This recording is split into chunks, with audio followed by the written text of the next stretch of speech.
ನಮಸ್ಕಾರ ಸ್ನೇಹಿತರೆ, ನಮ್ಮ ಇತಿಹಾಸ ಚಾನೆಲ್ಗೆ ಸ್ವಾಗತ.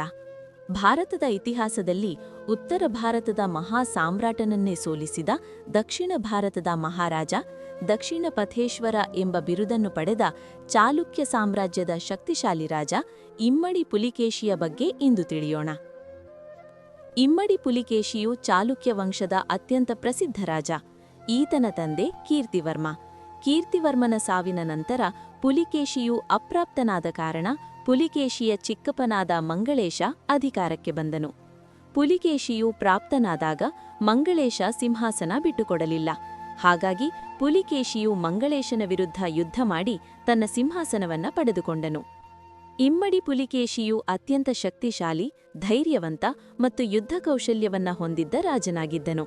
ಮಹಾರಾಷ್ಟ್ರ, ಕರ್ನಾಟಕ, ಆಂಧ್ರಪ್ರದೇಶ ಮತ್ತು ಗುಜರಾತ್ ಪ್ರದೇಶಗಳ ಮೇಲೆ ದಾಳಿ ಮಾಡಿ ಆ ಪ್ರದೇಶಗಳನ್ನ ಗೆದ್ದುಕೊಂಡು ತನ್ನ ಸಾಮ್ರಾಜ್ಯವನ್ನ ವಿಸ್ತರಿಸಿದನು.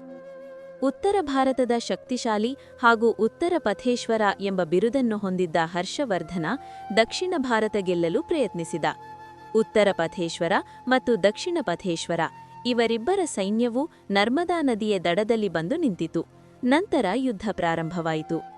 ಈ ಯುದ್ಧದಲ್ಲಿ ಹರ್ಷವರ್ಧನ ತನ್ನ ಹರ್ಷವನ್ನೇ ಕಳೆದುಕೊಂಡು ಹಿಂತಿರುಗಿದನು. ಇಮ್ಮಡಿ ಪುಲಿಕೇಶಿಯು ವಿಜಯಶಾಲಿಯಾದನು. ಇವರಿಬ್ಬರ ನಡುವಿನ ಈ ಕದನವೇ ನರ್ಮದಾ ಕಾಳಗ.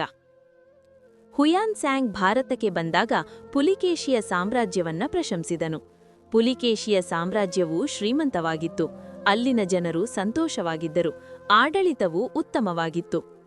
ಪುಲಿಕೇಶಿಯು ದಕ್ಷಿಣ ಭಾರತದ ಅತ್ಯಂತ ಶಕ್ತಿಶಾಲಿ ರಾಜರಲ್ಲಿ ಒಬ್ಬನಾಗಿದ್ದನು. ಆದರೆ ನರಸಿಂಹವರ್ಮನು ಪುಲಿಕೇಶಿಯ ಮೇಲೆ ದಾಳಿ ಮಾಡಿ ಸೋಲಿಸಿದ. ಪುಲಿಕೇಶಿಯು ಸೋಲಿಸಿದನು.